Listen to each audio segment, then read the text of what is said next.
Madam Secretary, would you please call the roll? President Argot. Here. Vice President Chase. Here. Secretary Meeker here. Treasurer Piper. Here. Director Bardell. Here. Director Belcher. Here. Director Hamilton. Here. Director Houghton is absent. Director Murphy. Here. Madam President, you have a quorum. All right, we will call the meeting to order at 9:31, and please stand for the pledge.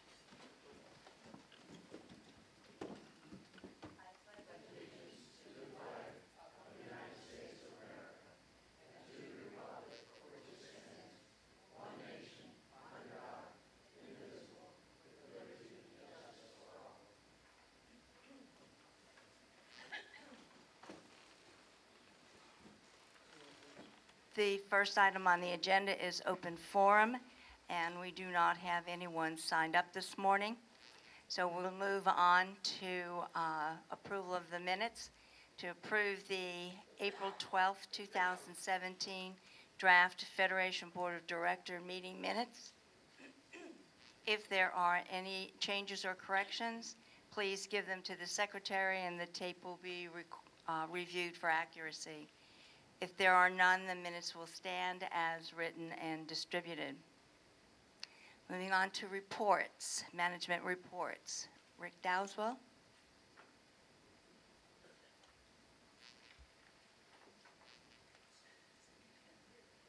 Good morning, everybody. All the Federation directors presently sitting on this board are current owners of condominium parcels or single-family dwellings in the district that they represent within Kings Point. I verified that on May 5th. Financial reports are being continued in a timely manner and completed. If you have any questions, want to have a meeting with Debbie Lauber to discuss your financials, please contact the office to set up a conference. First Service Residential, as part of the new management contract, is implementing various new services. One key new service, as I introduced to you last month, was the landscape contract manager, which Daryl Flint is providing and coordinating.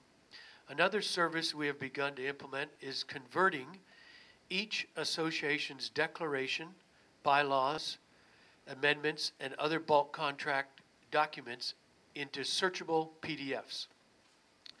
Louise Landry, thank you, Louise, is coordinating this massive detail undertaking and uploading these documents into each association's website. You will be notified once your association is complete.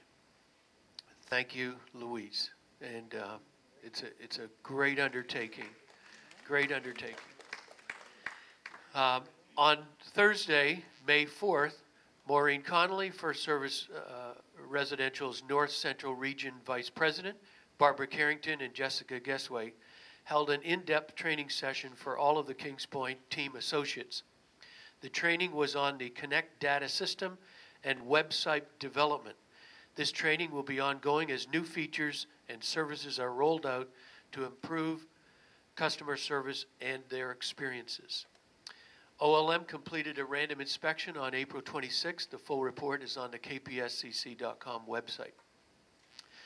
The Monday, I need to let everyone know this, the Monday CSR report, IT department, as I sent out an email to all the POCs and presidents over a week ago, when the glitch in their system was occurring, they have not, and I can have a show of hands, but I already know out of 7 reports that I've got that I would do a test on, I only received 2.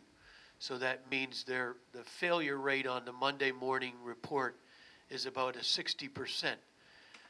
Daryl Flint is working with the Mainscapes IT department, and they are trying to get it resolved. They confirmed that the reports are being sent out, but where are they in the cyber world? That is the question. Sometimes when people do resetting because they've been doing some maintenance on the system. They're sent out, and they could end up being in your junk mail. So that's one place to look. However, it's not our job to verify the Monday morning report. So I've told Daryl, get Mainscape to verify every one of those reports that is supposed to be sent out. So he is working with them on that. The Mainscape and First Service, we will be presenting a President POC Lawn and Landscape Information Meeting on Wednesday, June 21st, between 10 and 12 at the Veterans Theater. So just put that on your calendar, June 21st, 10 a.m. The agenda will include various topics such as landscape best practices, association irrigation and landscape options, Florida friendly, and it will also have question and answers. First Service Residential and Mainscape will also present follow-up landscape workshops in July for the presidents and POCs. Date, time, and location will be announced.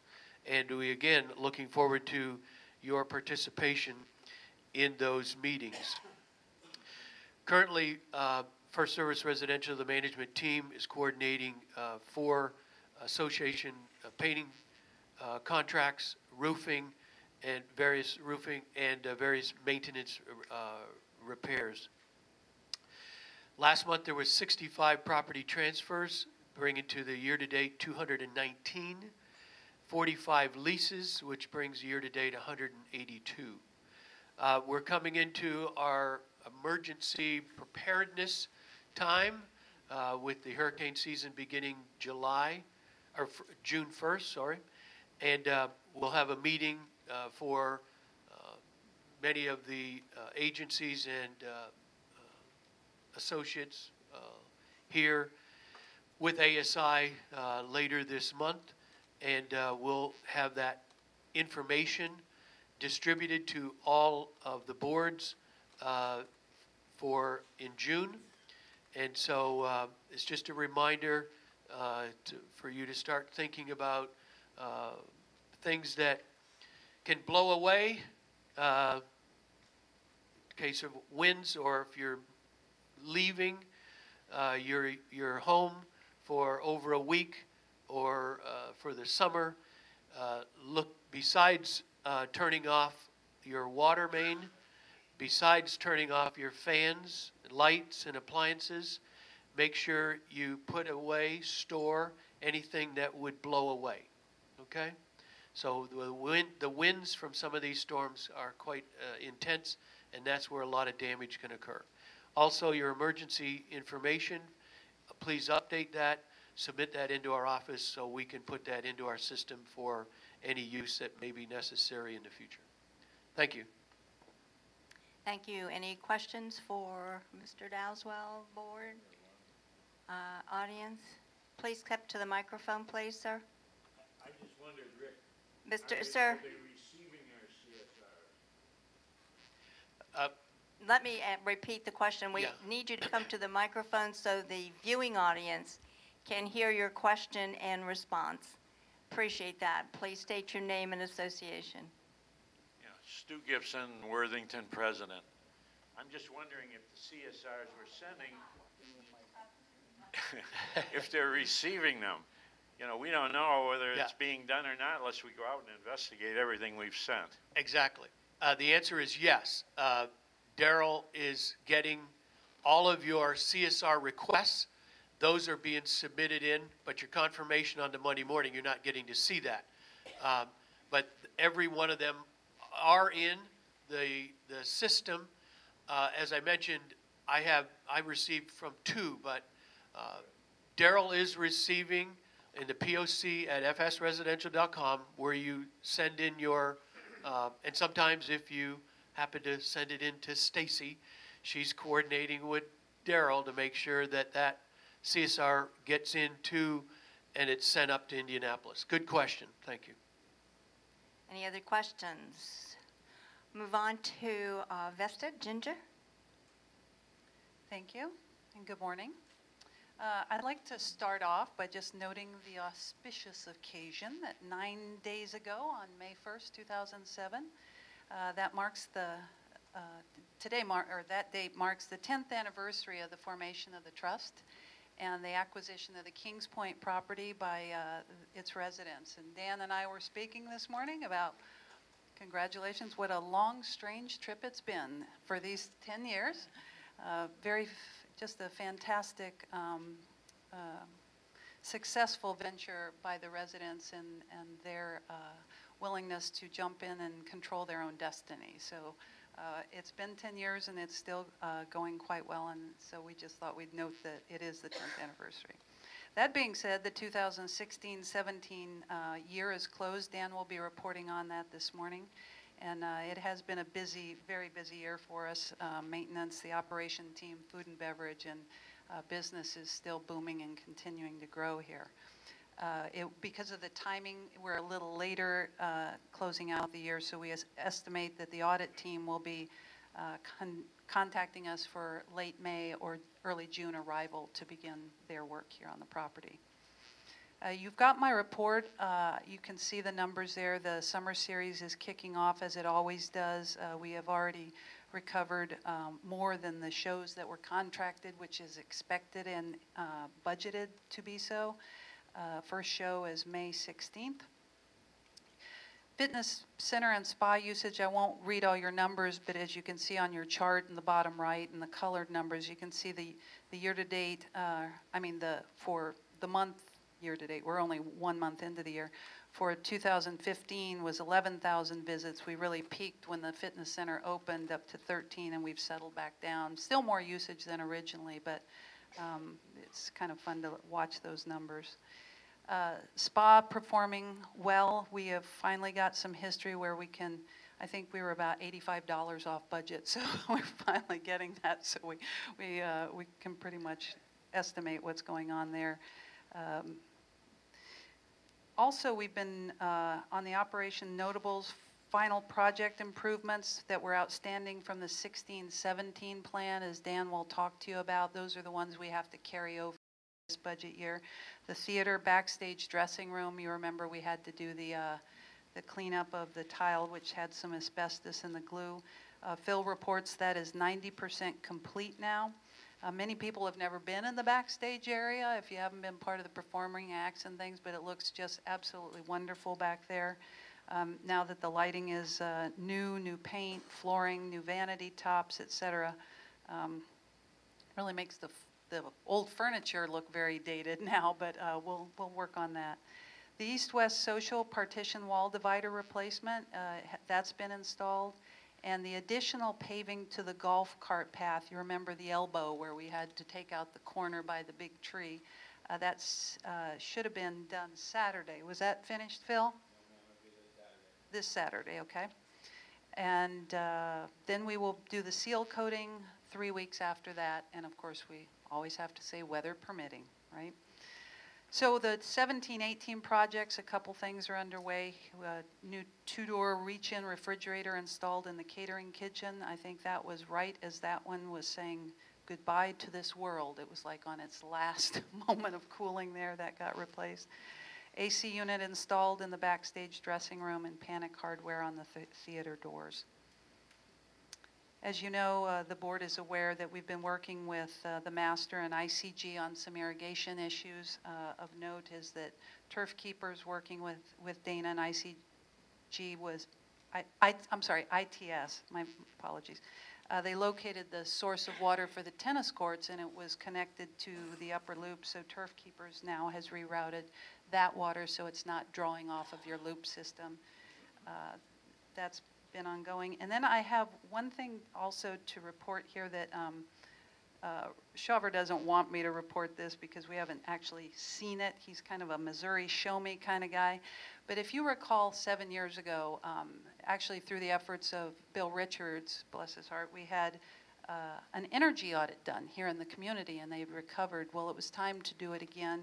And a company called ICG, what they do is they go out to the energy companies and they look for where they have overcharged or pushed through too much power. They have, now I have not received it yet. And the deal is that whatever they recover, they get half of. You know, it's money we never would have known was out there. They've been in business for 28 years. For the Kings Point property, they say that we will be refunded $56,453.80. Now, they get half of that, then that's the way the deal works, but I haven't seen it yet. But they've got every meter noted, so Shawver, I'm sure, is over there shaking his head because they either issue a refund check or they credit it against your bills. But they've been in business a long time. They work with Publix and, you know, Coca-Cola and Nestle and all sorts of companies. But that was very exciting at the end of the year, and so I hope we can come back and report that was absolutely true. Unless there's any questions, that's about it with my report. Yes, questions from the board? Audience? Oh, I'm sorry, Mike. Yeah, Rick, I have a question for you. On the hurricane preparedness, I heard your presentation of it about we're coming close to season, but I didn't notice you give a time or a date for that hurricane preparedness meeting. Did I miss that? I got an email. I'm talking about here. Was it mentioned just now? Yeah, the meeting is for all our agents and departments internally. Okay. That's ASI. You want me to give that to you?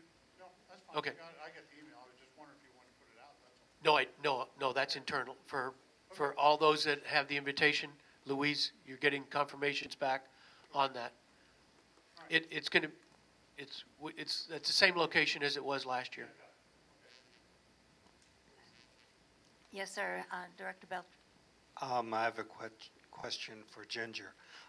That which caused us to receive this rebate or refund of overcharging, is that a situation that is then corrected? Yes, so we going don't forward, look for it? absolutely. Okay. I can't pretend to know how they do it. They've got a proprietary audit software they run all these things through. And they're also looking at the natural gas, but I haven't gotten any reports back on that. So once I get a little bit more detail, I was just so excited. I just was thrilled with that number. Yeah. I think we all are. 'Cause usually the money's going the other way. Speaking of money, we are happy to have with us today Dan Armstrong to give us his end of the year recreational facilities report. And the floor is yours, Mr. Armstrong. Good morning. Thank you very much. If you would turn to your packets and look at page 1, I am going to spend a little bit of time on page 1 because there's a lot of changes, and then I'll pick it up from there, I promise. First of all, let's look at the assets section and the total cash section, which is the first 6 rows of your financial statement there. There have been some changes in presentation that some of which were promised and some of which I just thought of. First of all, obviously your operating cash will always be present. You can see that there's a significant increase second of all, your 2-column comparisons is last fiscal year end versus this fiscal year end in the left-hand column, and there's a change out to the right. So you can see you got about a $500,000 increase in operating cash last year, and I'll explain more on that. And the next row, the debt service escrow row, is no longer applicable or needed. Remember, we were paying our big loan quarterly. Upon the refinance back in March, we are now paying everything monthly. So there's no longer necessary to, on the interim months of a quarter, segregate cash. In fact, we'll be paying on the first of every quarter, so the money doesn't need to be segregated into a separate month. Did I say quarter again? Shame on me. Okay, so every month we'll be paying, and there's no longer to do the aggregation, or this, I guess the segregation, I should say, in the second row. So that row is going to be 0 from now on. Also, no longer necessary is the third row, Rec Area Improvement Plan. That's the loan proceeds escrow account where the bank made us segregate the excess funds from the 2012 loan until they were used up. They were pulled down during the final quarter of the fiscal year, and they are used up. Even though your Rec Area Improvement Plan, according to your 331 report, you've got about $31,000 less to spend. We just went ahead and pulled the rest of those funds down because the bank didn't want to mess with it once it got under $100,000.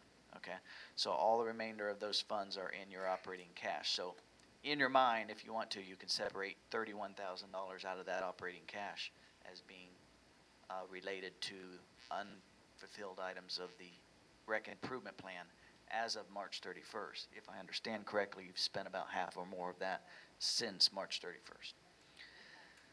So that's the trials of reporting 45 days in arrears at any given point. Third line item is just pulled out separately this year, but always has been consistent. The debt service reserve line item of $500,000. Last year and prior years, I lumped that and your replacement reserves together. I'm showing them on separate line items so we no longer have to talk about it verbally. The next line item, replacement reserve, is the line item that is as suggested by your reserve company, who every year or every couple of 3 years they come in and say, you guys need to have this much money away and you need to be putting this rate away each year to stay on track to protect all of your assets that are existing. Okay, so it's called a replacement reserve because it's doing deferred maintenance and replacement of roofs in 15 or 20 years along their estimated useful lives schedule. So that $1,203,000 is what they say we needed to have at the end of the year. The last line item is your new line item. From the loan, this most recent loan refinance, we had excess funds of $1,038,000 that we're calling, at the board's request, the Capital Improvement Reserve Fund. So that is separate from the Replacement Reserve Fund in that it's not specifically intended to replace existing assets. It's to be used in accordance with the loan agreement and the trust regulations and, of course, Federation bylaws, specific to Federation passing a resolution and telling us how you want to use it. But it is segregated and in a separate account for you. All right? So what that does is it causes a fallout in operating cash that is a little higher this year than last year. Some of the $1,003,000 was actually in the other number in some of the other rows last year.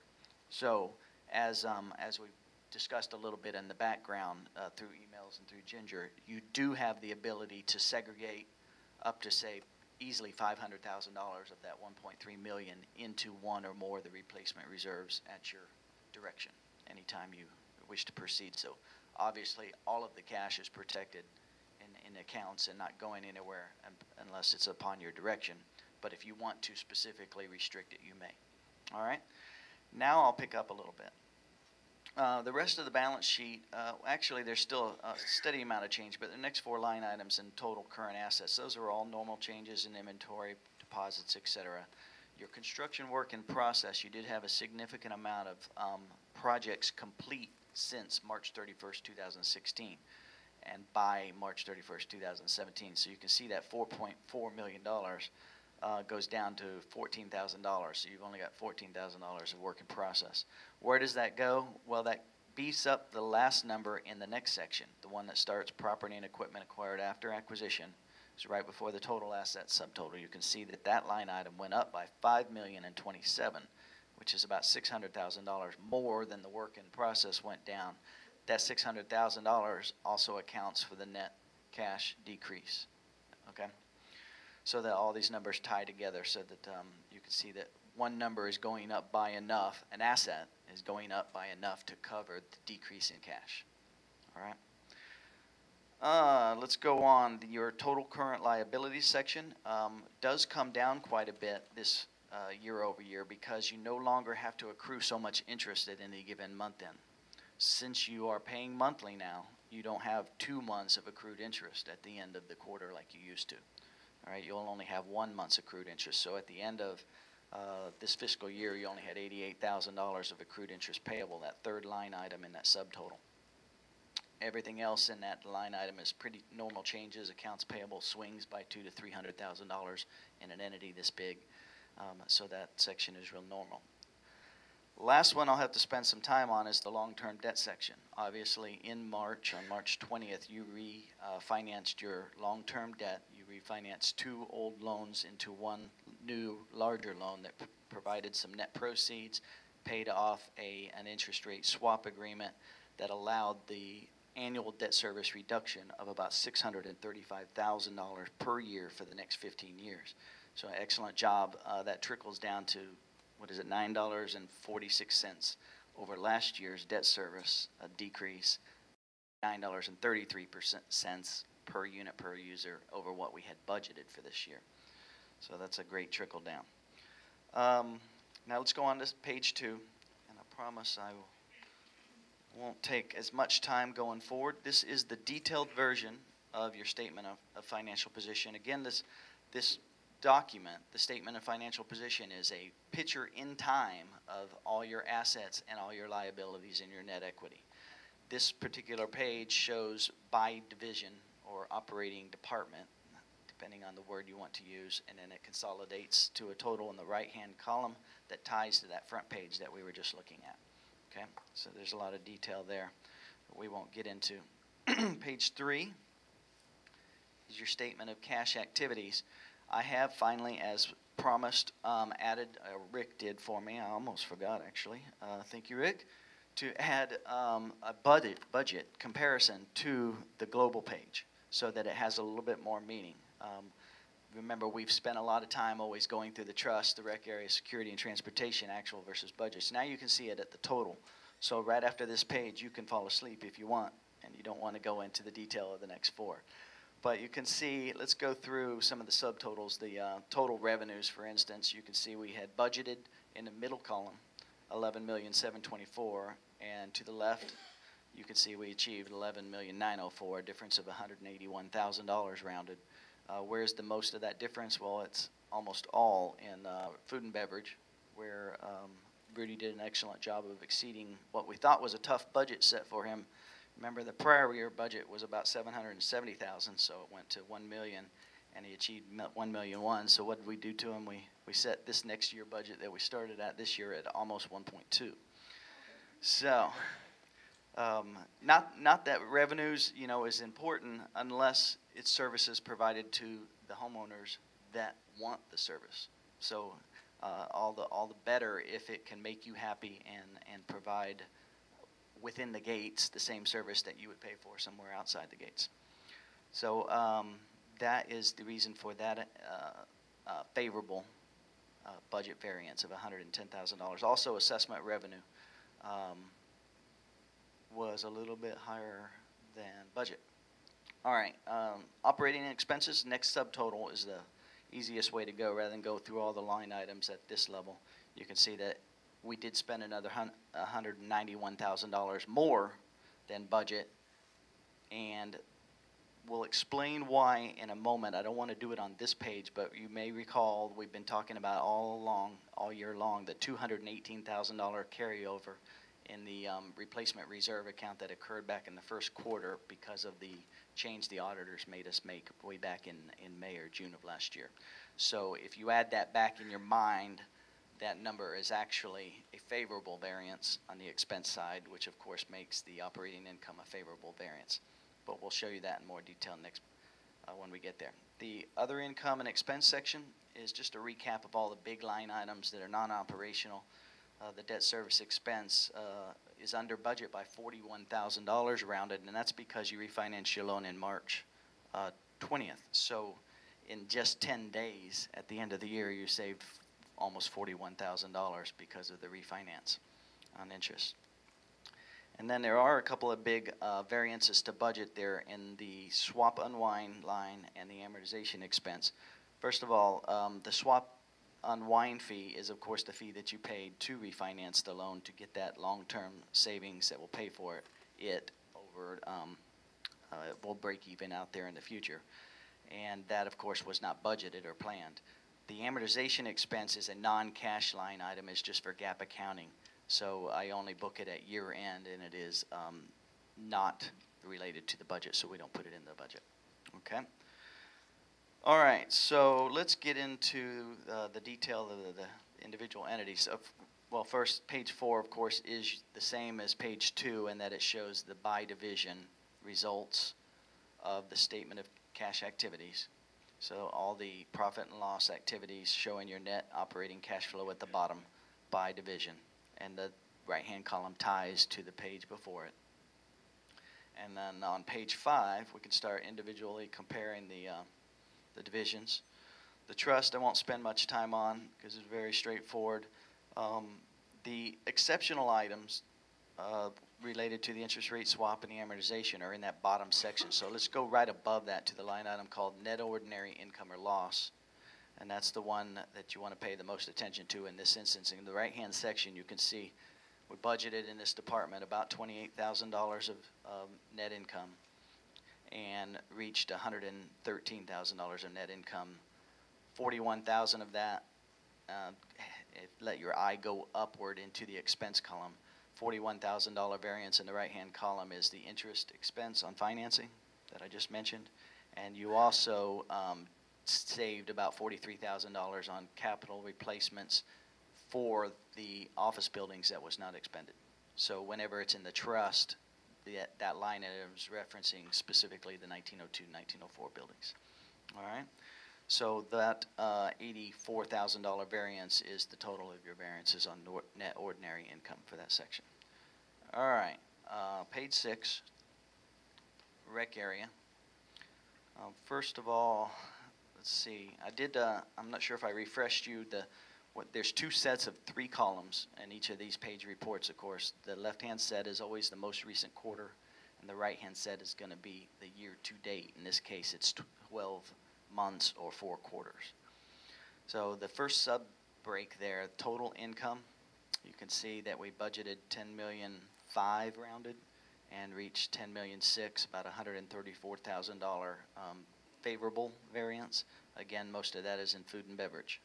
There's also a positive variance in event revenues and a little bit of a negative variance in the other clubhouse sales. That's where the spa and the haircuts and stuff is. And, to Ginger's point just a minute ago, if you take that same line item, go straight left, you can see that they missed budget in the 4th quarter by $75. So the plan is working, and it did come to fruition. It just got started a little bit slow. So hopefully that variance won't occur in future periods. That $28,000 for the year won't occur again. But of course, with that underutilization of sales, for the most part, there was a savings in labor in those areas because the hair cutting and spa areas are areas where you just pay piecemeal, right? Okay, so that's important to remember that that's not $28,000 of revenue necessarily just lost. All right, so with that food and beverage excess, though, obviously you're going to have some excess COGS, or cost of goods sold. So you can go down to the next section. You can see the third line there, food and beverage COGS, is about $62,000 over for the year. And of course, you had a little extra labor to sell all those extra burgers and pour those extra beers, and there's about $15,000 in that first row over. That $15,000. Dan, tell everybody Yes, what ma'am. COGS means. Yeah, COGS is the cost of goods sold that I mentioned right after that. So cost of goods sold, or cost of, what's the other? Sometimes you see another acronym, but I use that one pretty consistently.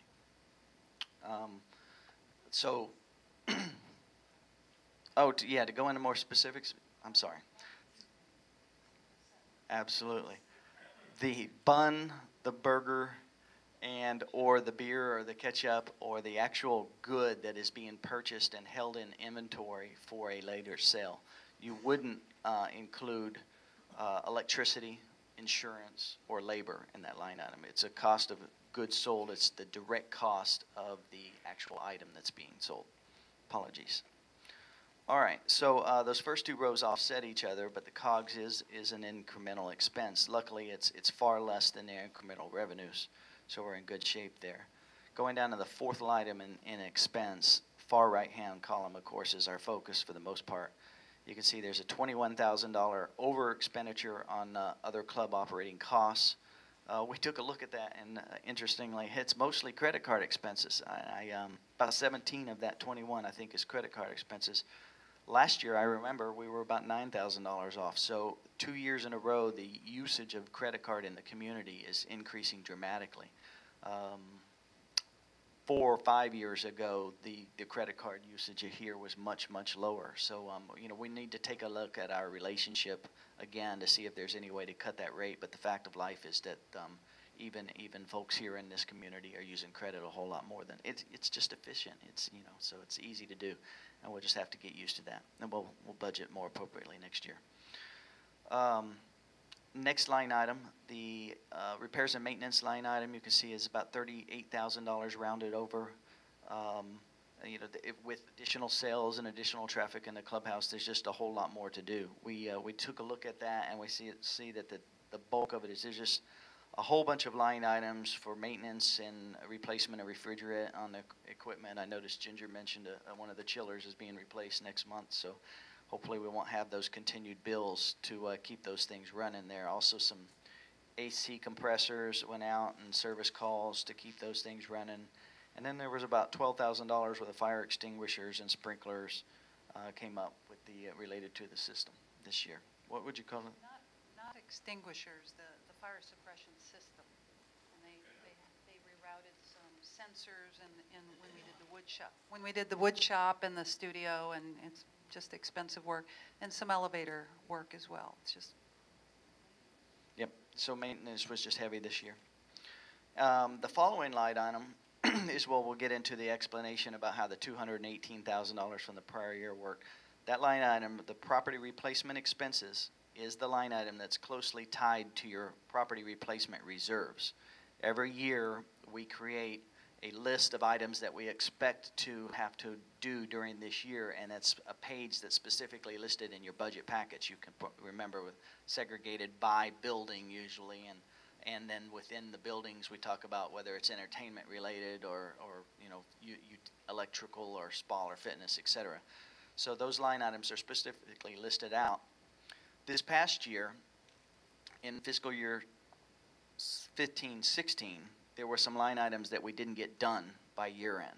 We had engaged the auditors, engaged the vendors, and they were scheduled to come on work, but we hadn't really incurred the expense yet. We put it in the budget as having, because we began the contract, but the auditor said, you don't really owe them that money. If they didn't show up tomorrow, you don't owe them that money. So we reversed that. The problem is the budget was in last year. So all year long, we've reminded you why we're $218,000 over budget. So if you're looking at that number of 235, we'll call it, over budget, the first 218, 120, 182 is related to those items from prior year. Okay. After that, you still got an overage of about $35,000. And no, I'm sorry.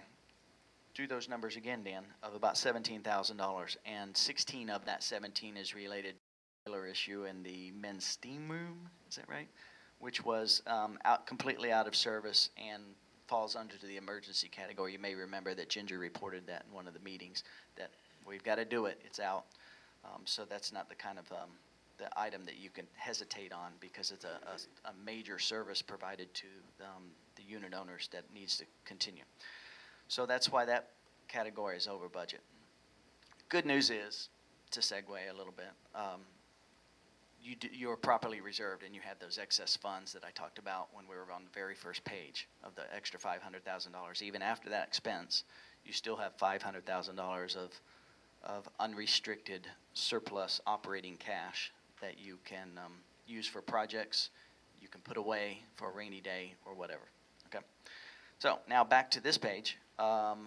Some of those overage categories that we talked about in the last 4 rows, about $90,000 of it was saved by being well under in utilities expense this year. That's good news.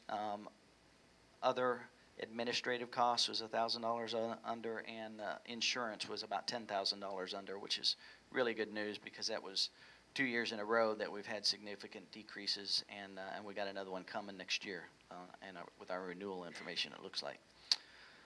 Okay, so all in all, that section is $258,000 over. If you back out the 218, it's about $40,000 over against $140,000 of excess revenues, which means if you subtract all that, take your eye and go down to the adjustment area, the row that's inset on the left-hand side called adjusted gain or loss. If after you adjust for the $218,000, the operations of the rec area are $82,000 favorable to what was planned for the year. Okay, long and short. So if you take out all the exceptional stuff, which is a lot of caveats, I know. All right, so go forward to security transportation. I'll pick it up from here. I know I've said that a few times, but just look at the right-hand section, bottom line. You can see we planned a net loss of about $10,000, and we still somehow had a $32,000 surplus. So that money, that $41,000 differential, will continue to roll over into the future. As you may recall, the security and the transportation areas specifically always get that excess funds get rebudgeted out into the future, offsetting what would have been otherwise been assessed. Not allowed to aggregate or accumulate funds there like you are in the rec area, because you don't have the same language in the covenants, and of course they don't have large piles of assets that you got to reserve for. So it works out just fine. And then of course, if you guys have any individual questions about these line items, always stop me and ask. I just don't want to take the floor all day. I know it's probably almost 11 o'clock. Transportation section, the very last page, same thing. Go to the right-hand column, very last line item. You can see this one, we were trying to use up $52,000 of excess cash, and yet we still ended up positive by $32,000.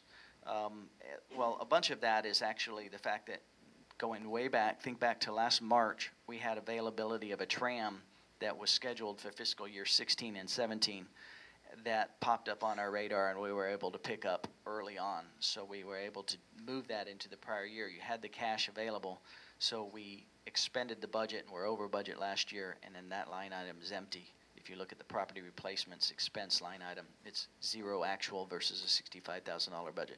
So 65 of your 84 is that, and then there's about $19,000 of favorable operational activities in all the other categories. So good job, team. Look, any questions? Any questions from the board? Yes, I do. Treasurer Piper? Yeah, Dan, I had contacted you yesterday about a figure for the restricted cash for that improvement reserve, and you gave me a figure of $1,014,000, and your number here is $1,038,000. Which is correct? Because I need to put that in motion. They're both correct. The $1,038,000 good. is correct at 3/31, and then we received the bill from the Federation's attorney after 3/31. So that reduced that number to the $1,014,000 and change that you had. And that's the number I should use for reporting. That's Yes. for the motion. Right. Okay, great, thanks. Any other questions from the board? I did have one of the questions. Last year, we had the auditor with an exception, and I know you had talked to him, we talked to him about it. Is that about resolved and ready for our next audit? Oh, yeah. We've been working on that basically on and off all year long, and they start field work in about 3 weeks. So we'll know how well that's going from their side in about 3 weeks. Okay, so you got your side covered. They're looking at your side now. Huh? I'm not certain that we'll be done by any means, but Rick probably has another 20 hours, and I probably got another 10 hours to satisfy Saturday and that. Sunday, right? Yeah, exactly. Thanks. Okay, other questions from the board? Okay, Vince, please step to the microphone, state your name and association, please. My name is Vince Vincent. I'm the treasurer of Andover I. I have a couple of questions. One of them is on the $500,000 surplus. Isn't that what you said? Vince, please speak into the microphone. Isn't that what you said, Dan? $500,000 surplus to do with what we wanted with? Of that $1,333,000 in the top left-hand row, there is approximately, give or take, $50,000 or $100,000, $500,000. Okay. Oh, I'm sorry. I don't have those figures, but I mean, I'm just what Right. you said. So- okay. Well, my question is, why not reduce the fees? The monthly fees, instead of just holding it in abeyance. That's a decision for the board, but my advice would be is that, remember, you've got a reserve requirement that continuously escalates to protect the assets that you have. So if that is going to increase next year anyway, it doesn't seem prudent to release that money and then turn around and have to assess that money, okay? Now, what the board did do, I'll give them credit, is make sure that the $9.33 increase this year, or $9.46 over last year, stayed with the associations. I mean, I actually think that was a brave position to take, you know, and it's took them extra work because they're going to have to today pass a resolution to the budget to change the budget. But all that money is, so that is the equivalent of what you're asking. When the debt service changed, they're no longer going to assess that money. But in the case of excess cash that has accumulated, when you have a pending increase coming in the future anyway, I would tend to, my suggestion would be to keep it on hand. Well, it's $500,000. You're not going to be increasing by $500,000. But anyway. Actually, it does. Okay, I'll accept your answer. The other question I have is, on this year's budget, Vesta raised their operation assessment by $3.38 per month per unit. Now that amounts to $18,911 more coming into Vesta's coffer. Now why was that necessary? Because you're already charging us for $50.95 per unit for this every month. So why did it go up? Why did it go up that much more? I mean, there was no reason for it. Oh, I mean, we wouldn't have changed the assessment if there was no reason for it. The operating assessment increased by $3.38 this year, but it decreased by about 90 cents the year before. And overall, over the last 10 years, the operating increase is 1.6% for the rec area, and if you total it with security and transportation together, it's 1%. So the operating increases by themselves have been outstanding in this community, and I'll stand by the 338% as being a little bit of an outlier, but it was necessary. You got to remember, you just opened a brand new building, the 2020 facility, so there's a large increase. Yeah, we're already paying for that. We've already increased for that. So anyway, I'll just stop at that. The committees go through a lot of work establishing the changes in the budget. We look at a lot of different reasons for it. Vesta is a big part of that, and they give us the information. The fact of life is that everything's going up. It goes up every year. In this community, we've gone up a little over 1% per year over the last 10 years. That's the cost of our assessments, which is minuscule relative to just about any place else you could go. And we've checked at other places. Our dues are very low here relative to what we receive, what you get for them. So we've just had a decrease of almost $10 over the loan itself. The year before, we had a decrease of $10 over the insurance. So we're trying to keep the cost down the best we can in fighting the inflation thing. But it creeps up on us. There's not a whole lot we can do about it. Thank you. Any other questions? Yes, sir. Please step to the mic and state your name and association. My name is Dale Province from Fairfield H. We were not privileged to this report. We didn't see any of it. So what I'm asking is a bottom line. How are we doing? Because from all the numbers you give us, I don't know if we're in a hole, we're losing money. You have me completely confused. Can you tell the people in the audience, Yes, sir. in layman terms, what's going on with the organization? Thank you. Let me use one example as a layman example to tie it all together. I started out when we were talking about that first page is that we have over $500,000 of excess operating capital.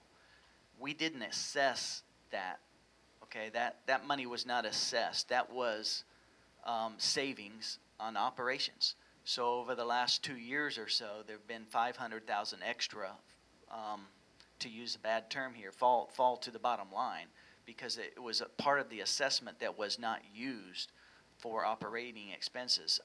Various savings in electricity and insurance, in particularly over the last few years, and an increased, selling burgers at the right prices, et cetera, have allowed that money to fall to the bottom line, to accumulate. So yes, one line, we're doing good, very good. Good point. Good point. Also, a copy of the summary will be attached to the backup materials from this meeting, and it's also, Louise is posted as well, so you will have that piece of the report. The other thing, and you'll hear about some of this as we move through this meeting, we end up with unexpected costs, unbudgeted costs that sometimes are extremely expensive. By doing reserves and not living dollar to dollar, we do not have to assess. Where we can reduce, we reduce. But what we do not want to do is additional assessments. And we think it's more prudent to have a reserve to be able to access that, to keep the community moving and in good repair without further assessments, much like you all do with your roofs and your painting. So any other questions? Yes, sir. To the microphone, please. Name and association.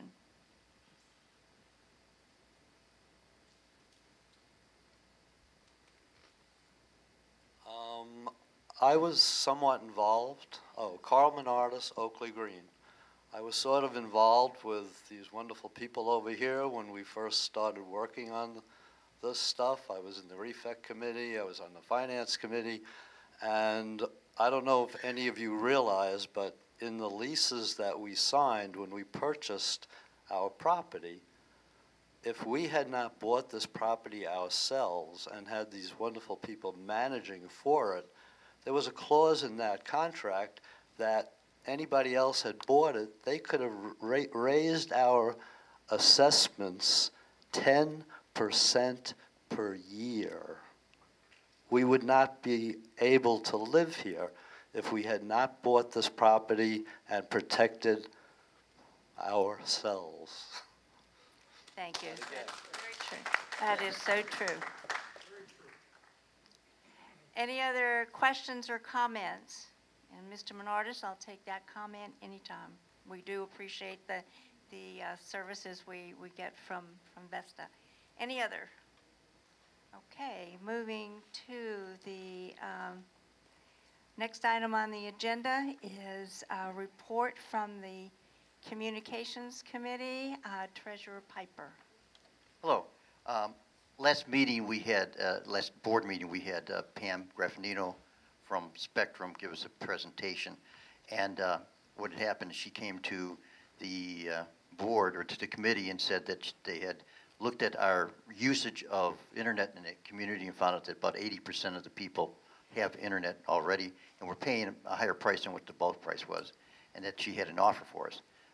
The offer included an extension of 5 years to the existing contract, which we rejected immediately. So we just said, no, we're just not interested if that's the case. They came back with an offer that was only for a 3-year extension. At the last meeting, I was asked to do an analysis of this offer, which is what I'm about to show you here. The offer gives us 100 megabytes of internet usage. A good portion of our community already has 100 and is paying for 100. It also would include an increase in the number of channels, and I know we all need almost 500 channels of TV that entertain us, but that's what the offer is. Also, 2 digital boxes in the home at no additional charge. Anything after that you'd have to pay for, but they would give us an additional box. And that they would give us a one-time door fee of $70. That door fee is down from what the original offer was, but it was for a longer period of time. So they would try to help offset the initial year of taking their offer so that we'd have time to budget it for the following year. So, okay, so the cost, it costs $20. Their charge would be $20 for that internet, that 100 megabyte internet. Outside our gates, that cost is $74 and change. Okay? And many people in the community are already paying that $74. That would increase our assessment up to $54.40. That includes taxes from the current $34.31.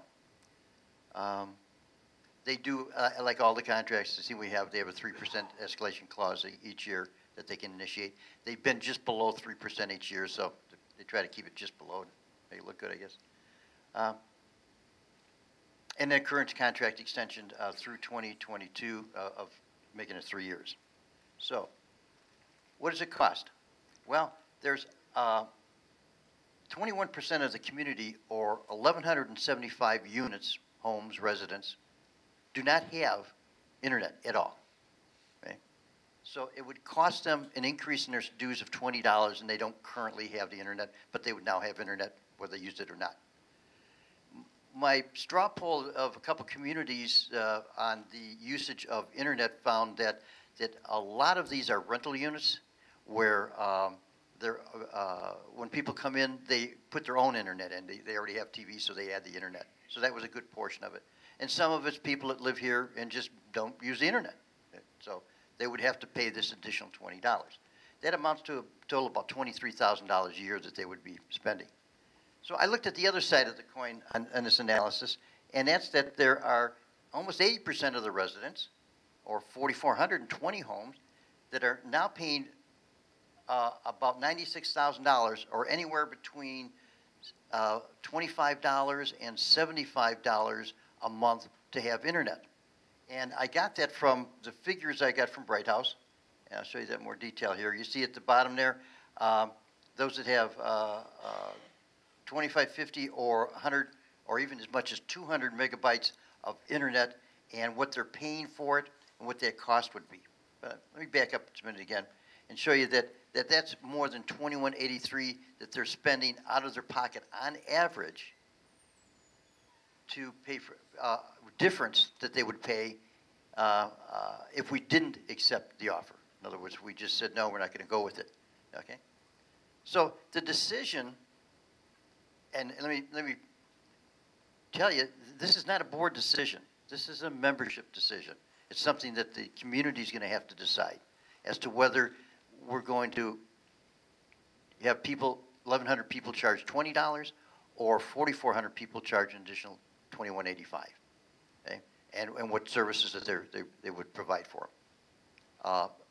It's one of those decisions that no matter what you do, somebody's not going to be happy.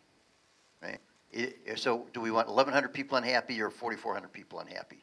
And that's going to be your decision, the community decision. So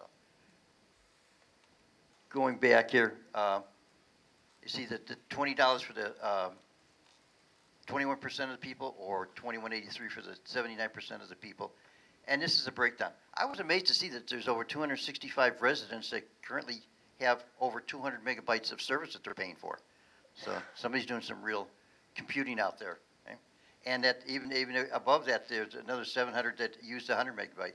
The primarily people are paying for the 25 megabyte. At that cost, the savings is going to be about $5 per household. So, but overall, the savings at the bottom here, the monthly cost, and I've called it cost for both sides, is either $23,000 or $96,000.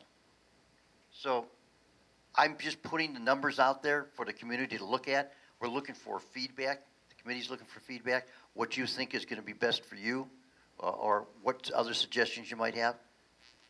So this is going to be available. You'll be able to see it on TV and look at it. We're not going to go any further with this until September.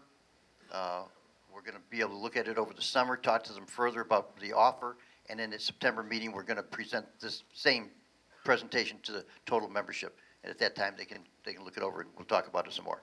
So, any questions? Yes, sir. Come up to the microphone, please. Any questions? Come up to the microphone. Yeah, sure. Vince, and then Eric. Vince Vincent, Treasurer, and I just want to point out that we just went up $4.69 in this year's budget, $4.69 more. Now, we don't need another $20 for internet or all that. I mean, we've got everything we want right now, but I think on an individual basis, if they want to get that, I think that should do privately with them, not involve budgets, so forth. Okay. Thank you. Sir? Eric?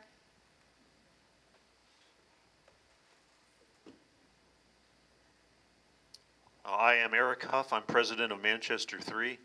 I don't know if anyone here on the board knows the answer to this question, but if not, perhaps you could find out. My observation is that many of the channels that we currently now receive in HD are duplicates of lower number channels. So I go to maybe channel 8 and I see something and it's in HD, and kind of then go up to the 1,000 level where I expect to see more HDs. It's the same program. So when we talk about going up to, 498 channels, how many of those are actually going to be duplicates, and can we find out why they are duplicates? I thought we were going to have 498 individual shows that we could watch and choose from, but that's not the case. So just an observation. Sure, I appreciate that, and we can check on it and see, and you might even call Bright House yourself and ask them about it. I know the lower channels aren't HD, and I flip back and forth to see if I can tell the difference between regular and HD, and I can't see any difference, but. No, I can't either. I think the lower ones are in HD because I couldn't tell any pixel difference whatsoever. Well, when you put the channel on, it usually says in the corner, if you want it in HD, click over there, click again.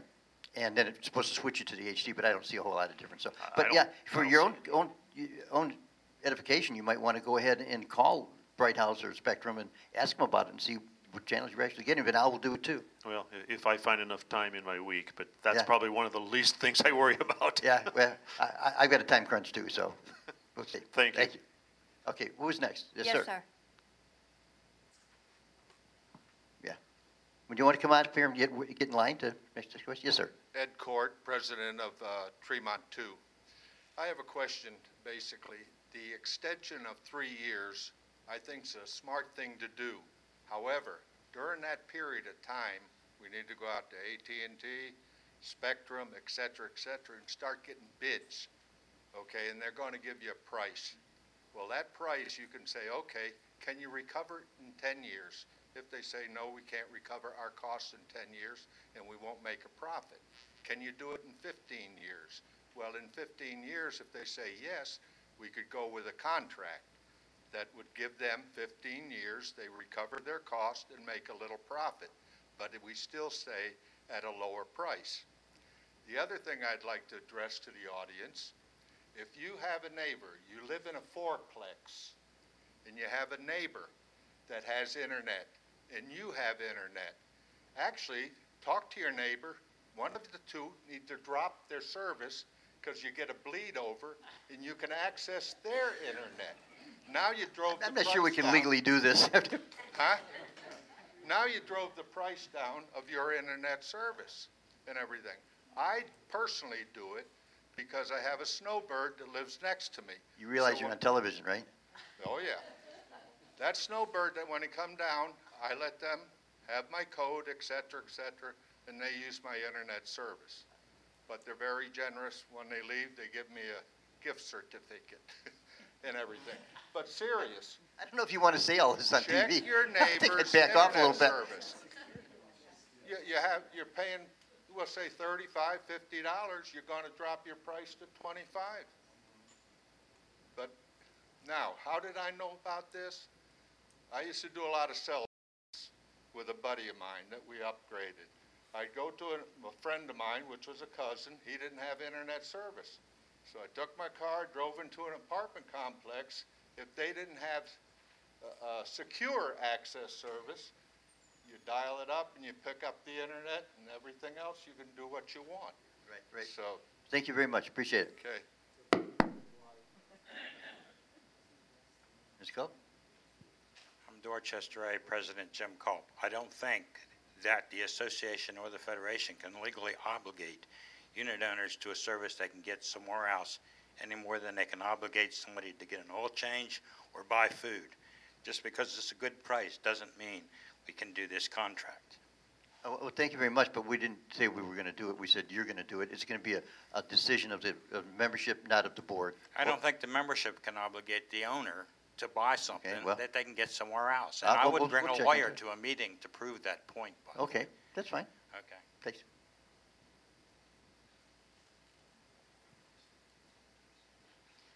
Hi, Patty Delaney, treasurer from Richmond. I'd just like to understand whether these figures are representative of people who have landline TV as well as internet, and how they might differ if someone chooses not to have the landline. I mean, that might be a question that we need to go to Spectrum with. Well, everybody gets TV. That's comes to Right, everybody. right. But You have to subscribe separately as an individual for a landline phone you're talking about? Yes. landline yes. phone or internet, that you subscribe differently. We're not, they're offering us to put the internet into our bulk service at a lower fee, but everybody has to take it. Okay, and just to clarify then, that would not impact the price they're going to charge us for those who might or might not choose to have landline, right? Landline is your phone, is what you're talking about. yeah. Yes, That yes. would not affect that at all. No Okay, effect at all. Okay.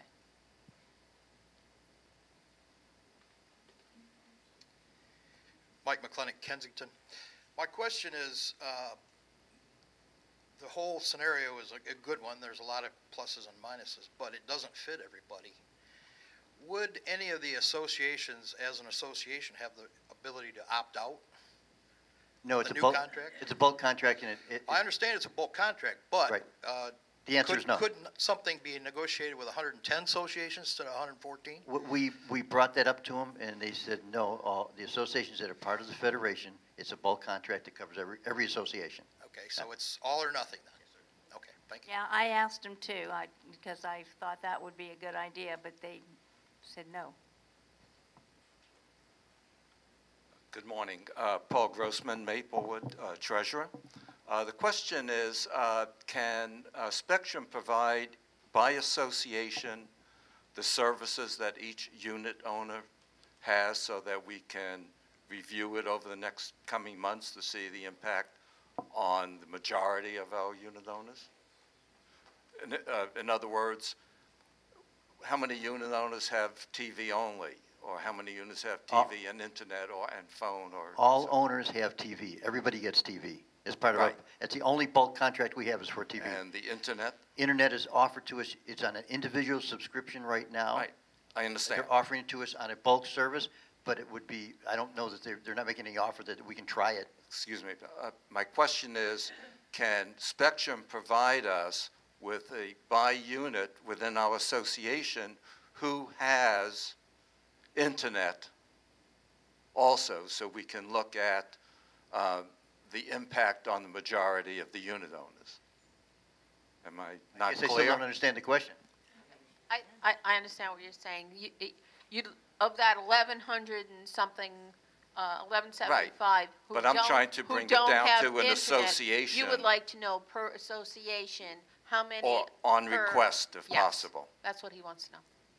You want to know how many units in your Maplewood. association Within the association. do not have that service?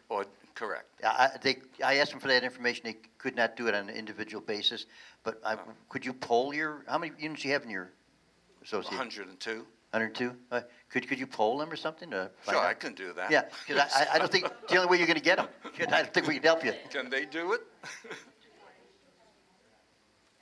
So, okay, thank you. Okay, any other questions? I Yes, have a sir. statement. Preston True, Lancaster One President. I can tell you right now, your $20 increase isn't going to fly with Lancaster One, and we have 170 units. You better sharpen your pencil some more. It's not our decision, it's yours, so you can vote on it. Okay, thank you. Okay, one more. Never ends line. Go ahead. Nick Fader, Manchester 4. I was just wondering if you had competitive bids. Did you speak with any other providers about this service? Well, we have a contract with them, and at this point, there's no other route that I know of us competing on it. We have talked to other associations or other organizations that deliver the service, but it would be an all package that would replace this in 2 years. So we don't have any way of dealing with them on just the internet portion of it. Right, but like Comcast or one of those, I don't know what's down here, but another. Oh, yeah. Verizon's here. Yeah, Mhm. and get a competitive price from them, just so you have something to match against. Yeah, right, okay. Yeah, we'll be checking into that. We'll be getting some more. Thank you. Yeah. And just to reiterate here, this board is not making any decision. We are only bringing it to your attention because it was brought to our attention. It was something that might not even come up in September if we decide against it at the board level. But if it does, we'll have no vote on it. It will be up to each association to vote their conscience or whatever they want to do. And at that time, we feel they'll have enough information to do it.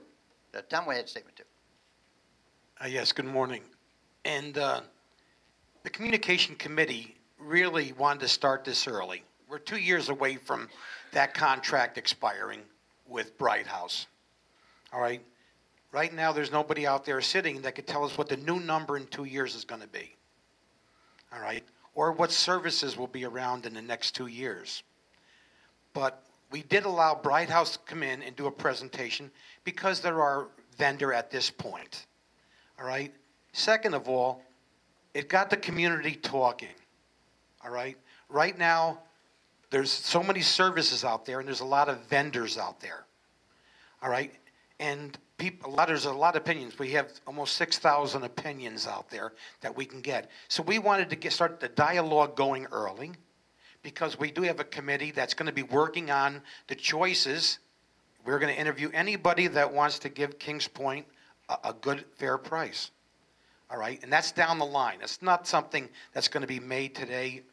But if there's information that's due to you, we as a community didn't want to just keep that close to the chest. We wanted to keep letting our residents know what possibilities are out there. And that was why we took this on early and let them present to you, the membership. All right? But we will. We're going to be sitting down with a lot of vendors. What is out there today? What could be out there for the future? All right? We don't know what kind of monies they'll be offering, what kind of... we change every day in the technical field. All right? So we don't want to enter into any long-range contract. That would be unfair to our residents. All right? Because you're going to be stuck with whatever, let's say, decision you make. And as Bill reiterated, that this is such a big contract, all right? It's going to be a membership-driven contract, all right? So it'll be those residents voting for it. So before, we'll get all the numbers together. Those will be presented someday in our future, all right, to all the residents. And then those presidents will be able to vote on whatever vendor they believe is a good one. We as a board will make our recommendations. All right, that's our purpose here, to get those all prices together, make those recommendations to the membership at a membership meeting, and then the membership will vote. You'll be taking your future in your hands, but this committee achieved what it wanted to achieve, and that was to get the residents involved with their future. All right? No matter which way we go, people are talking, and we welcome. We were looking for feedback. All right? And we've received a lot of that feedback. All right? And I want people to continue chattering and say, what if, what ifs? Because the what ifs, not any one committee could give you an answer to. Thank you. All right, thank you very much. Any questions about that? You can contact Tom or myself anytime. Our Director Belcher. and Director Belcher, yes, please.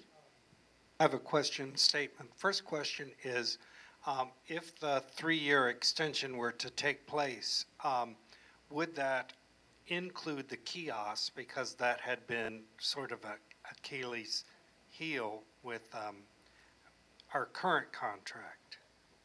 I don't think they dare take it out again.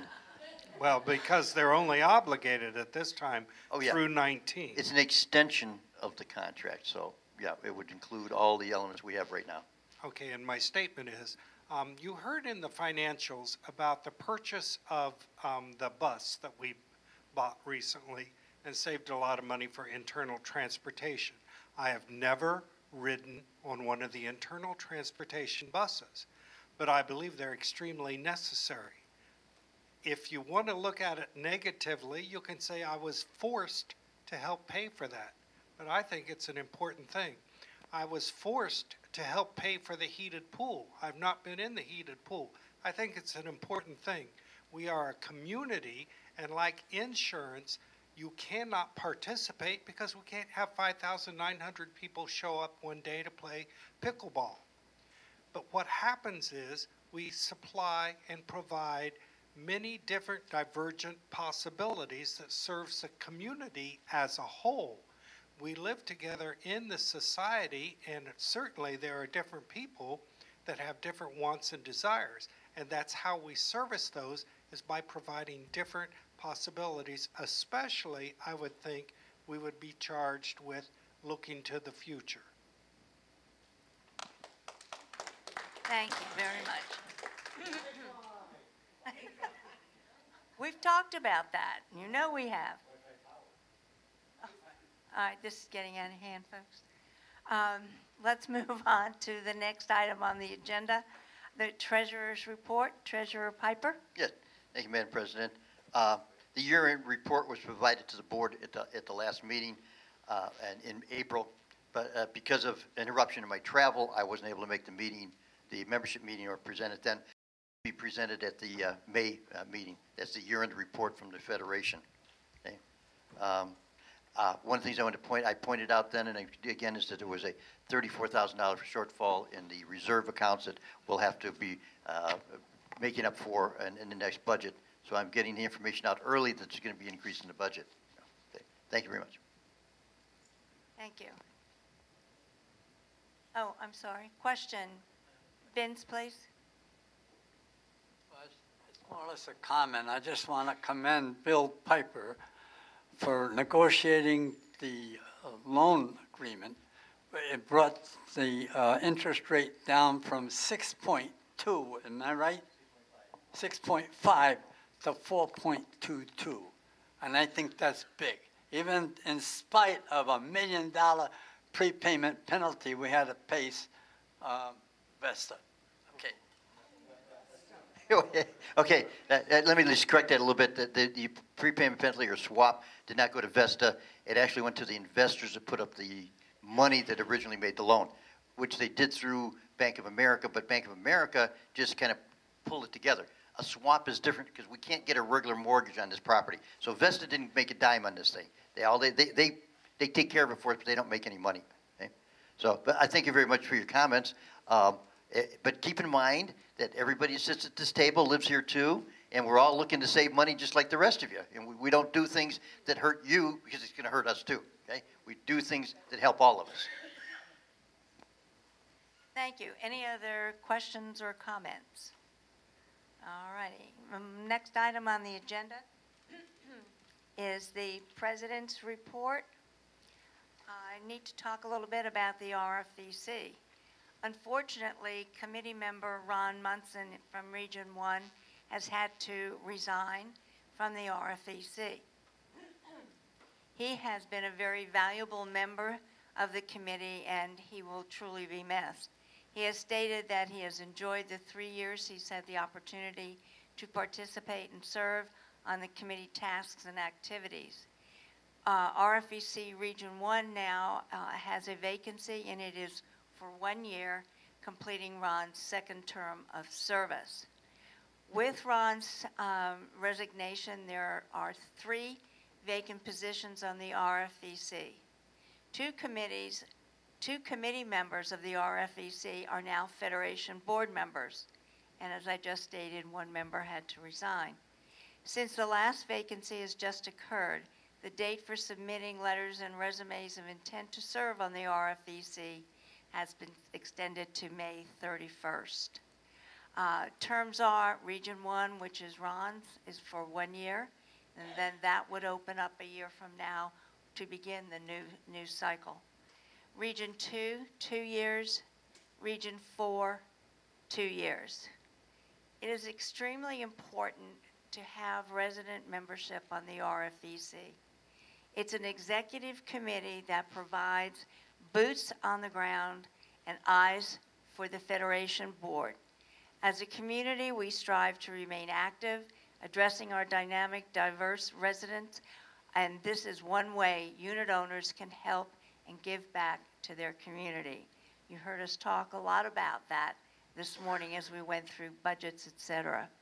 So I really would encourage folks to strongly consider submitting their intent to serve and join us. It's a good working committee, and we would love to have you work with us.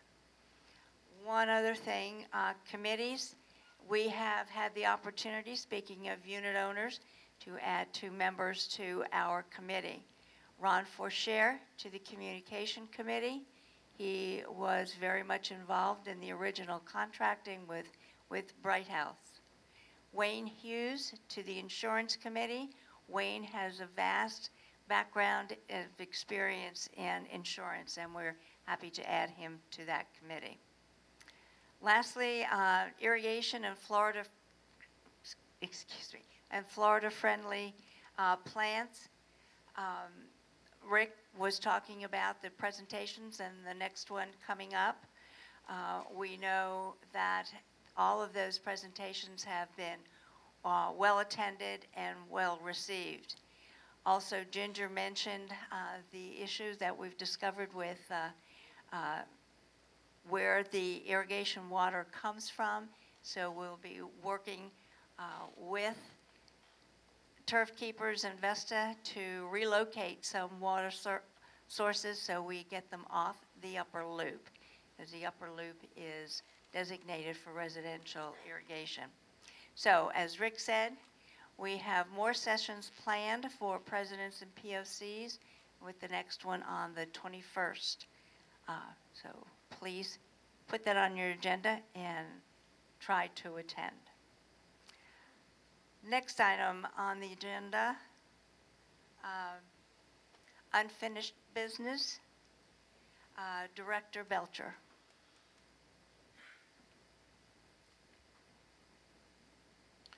I move the Federation Board of Directors delay the First Amendment to the Vesta contract until the next Federation Board meeting. May I have a second? Okay, comments? Although the board has approved the sublease with the Master Association, we are not ready to proceed with the next step. Keeping a careful eye on the budget and use of the building that would benefit the community, the board is working with Vesta to functionality and cost. As we proceed, we'll keep you posted. Thank you. Any other questions or comments from the board, audience? No? Okay. I'll call the question. All in favor, say aye. Opposed? Hearing none, the motion has carried. Moving on to new business. Approval of the irrigation project for the North Area Land Trust property. Vice President Chase. Good morning. I move that the Federation Board of Directors approve the irrigation proposal to relocate the irrigation source and the installation of a filtration system to provide irrigation to the hedgerow along SR 674 at a non-budgeted cost not to exceed $14,000. May I have a second? Seconded. Comments, please. As the Master Association continued to assess the Upper Loop irrigation system to meet the Swift Mud Water Permit regulations, it was found that a portion of the Land Trust North property irrigation system is connected to the Upper Loop. Therefore, an alternative water source is required to irrigate the 1,200 lineal feet of hedgerow along SR 674. Several options were explored to determine the most prudent and viable direction to pursue. The need to consider future plans of the North Court complex, as well as the future landscape redesign around the main clubhouse, is important so that the work is done once to provide adequate irrigation to sustain the area. In addition, there has been concern that swift mud may require areas to go to a reclaimed water system in the future. Therefore, the proposal to relocate the irrigation source and the installation of the filtration system serves the immediate need, and it is proactive as swift mud requirements unfold and the future use of the North Complex are explored.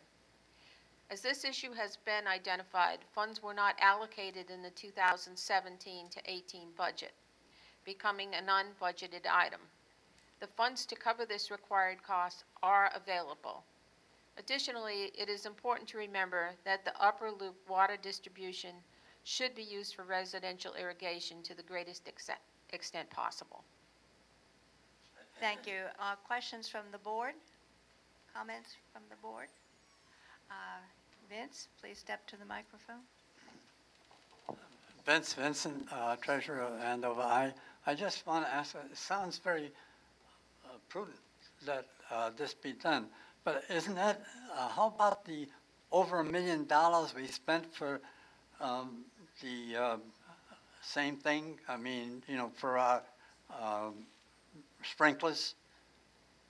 Isn't that, didn't we spend over $1 million to have it redone and all that? To have it assessed, yes, and to be digitized and as far as identification of issues and repair. But this has nothing to do with that. And that's a master association.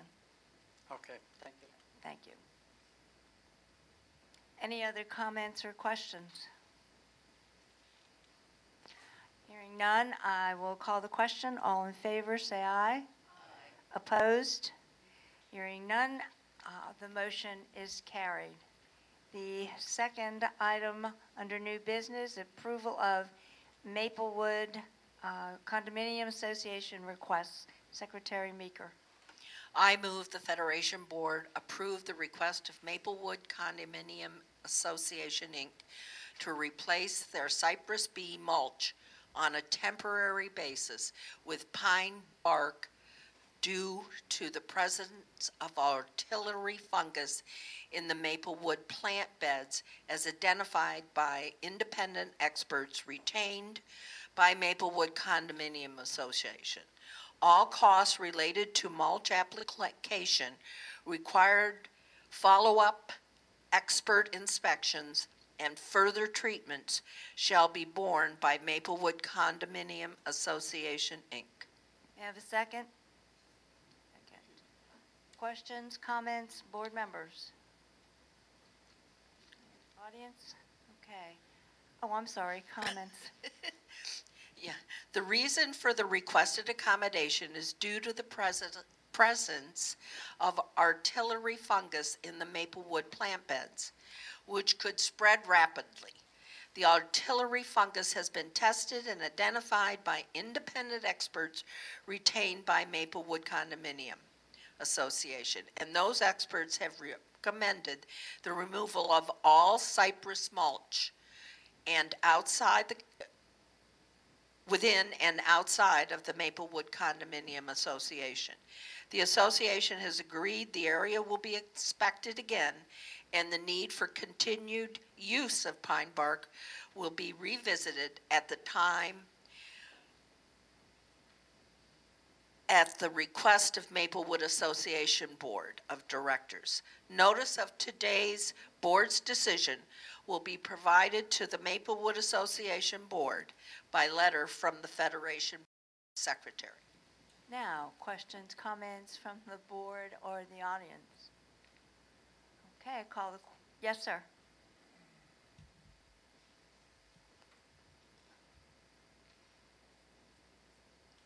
Preston True, Lancaster 1, President. How do we know that this disease is not spread to other associations? Well, Maplewood, once they realized the situation was happening and they began to do their research, they moved quickly to remove the mulch. In a way, they hired people to take that mulch away, full well knowing that it could possibly spread. So they acted very quickly, and we certainly hope that nothing has spread, and it was self-contained in the community. Also, that when they discovered it, it was in the area where Minto had built the new units and mulched it. It was not during our regular mulch season, so it was not mulch that was used in the remainder of the community. It was just what Minto used to mulch those areas. Okay, thank you. You're welcome. Okay, any other questions or comments? Call the question. All in favor, say aye. Opposed? The motion is carried. Thank you. The next item of new business, approval of the termination agreement. Director Hamilton.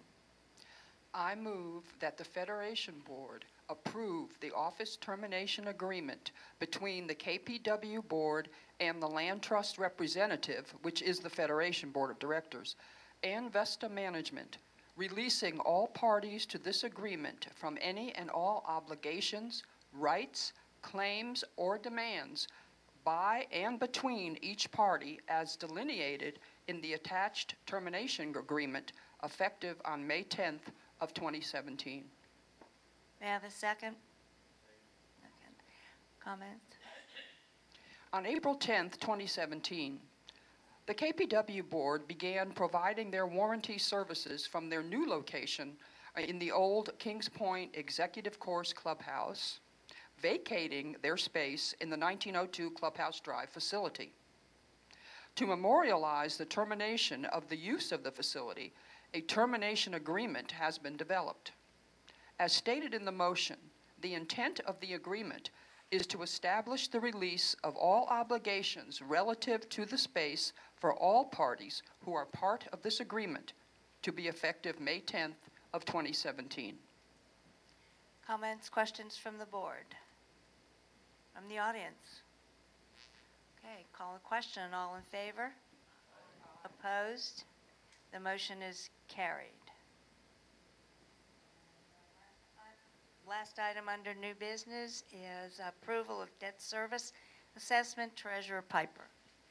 Madam President, I move that the Federation Board of Directors approve the attached resolution in the proposed amended Kings Point Sun City Center West Land Trust Recreational Facilities and Transportation and Gate Security Services dated 2017-2018 budget, amended, reducing the per unit monthly assessment by $9.46 for the duration of the loan.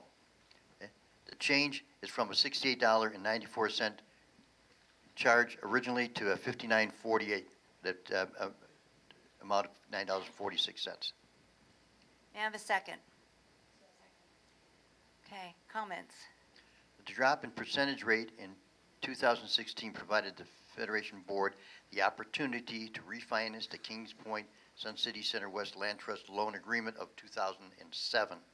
The lower interest rate from 6.5 to 4.42 yielded a $9.46 reduction per unit per month assessment for the duration of the loan. The difference between the amended budget of 2017 and the amount of the actual amended budget of May 2017 assessment will remain in the association's budget. Every association will see that less money taken out for that particular line item. Any other comments or questions from the board? Audience? Oh, I'm sorry, that we had a second. No, we did. Okay. All in favor, say aye. Opposed? The motion is carried. Moving on to the second part of that, a motion for capital improvement. Treasurer Piper.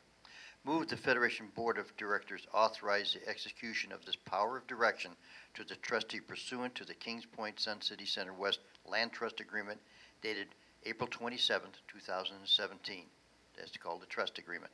And the Florida Statute Section 689.071 8F on behalf of the beneficiaries to sign the certificate of for the purpose of trust accounting with Bank of America for the purpose of opening the new bank account that will reside in the trust balance sheet as a reserve for the capital improvements in the amount of $1,014,512.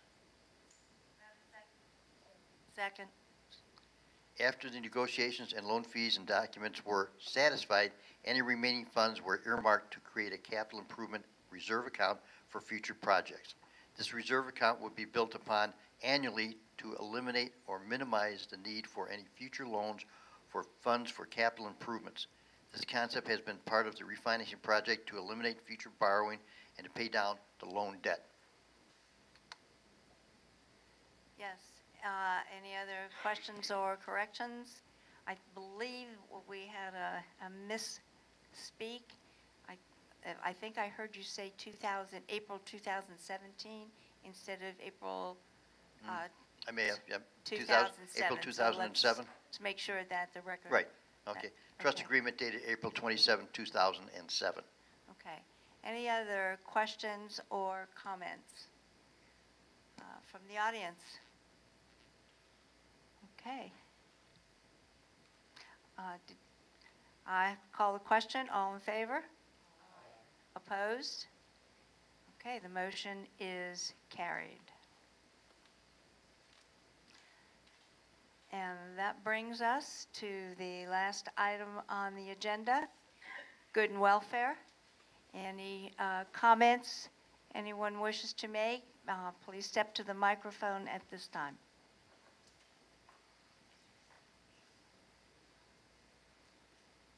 Again, my name is Carl Menardis. I live in Oakley Green, and I'm really asking the board or anybody in this room that can help me with the situation I have, which is basically that my home unit and a couple of other units in Oakley Green have not been receiving any irrigation for a minimum of the past 7 weeks. Unfortunately, I didn't know this was happening, and I had put in some plants in my unit and last year, and they all died. So I replaced them this year with brand new stuff, which is supposed to be good. If I'm not getting irrigation, these plants are going to die also. I have been out there watering every evening and it's not only my units, it's the units next to me. And all of the grass behind our units are brown and dying. Yesterday, two very nice gentlemen from Mainscape came to my house and basically were searching. They were unable to put the water back on, and they cited two different possibilities. One was a pump that might not be working correctly. That, of course, would be the Master Association's responsibility. They called them and indicated it. The second possibility is one of the units is having their lanai extended, and the water was evidently cut off there, but the concrete has been put down and cured for a minimum of 5 weeks. I don't think anybody in Kings Point should not have irrigation to their home for a 7-week or more period. Anyway, any help that any of you can do for me for that, I would appreciate it. I've already sent, some communication to Rick, so he's aware of it. Unfortunately, he was not here when I was talking, but that's okay. That's fine, because we will refer it all to him and we'll fill him in. Thank you. The second thing that I have to talk about, which is on a more very upbeat situation, I'm the president of the Sportsman's Club. We meet on the third Wednesday of the month at 3 o'clock in the Veterans Theater. It just so happens that one of our members is a colonel in the military, and this association calls Pause Assistance is going to be presenting him with a mobility dog at our next meeting on the 17th of Wednesday, the 17th at 3 o'clock. They're also going to have some puppies in training there, and I think it'd be a very, very nice, meeting. And the board of directors of the Sportsman's Club wanted me to extend an invitation to basically any of the board members in this room that would like to come and join us for this, particular presentation. And I think it's going to be really, really great. And anybody at all that can come, it would be really, really great.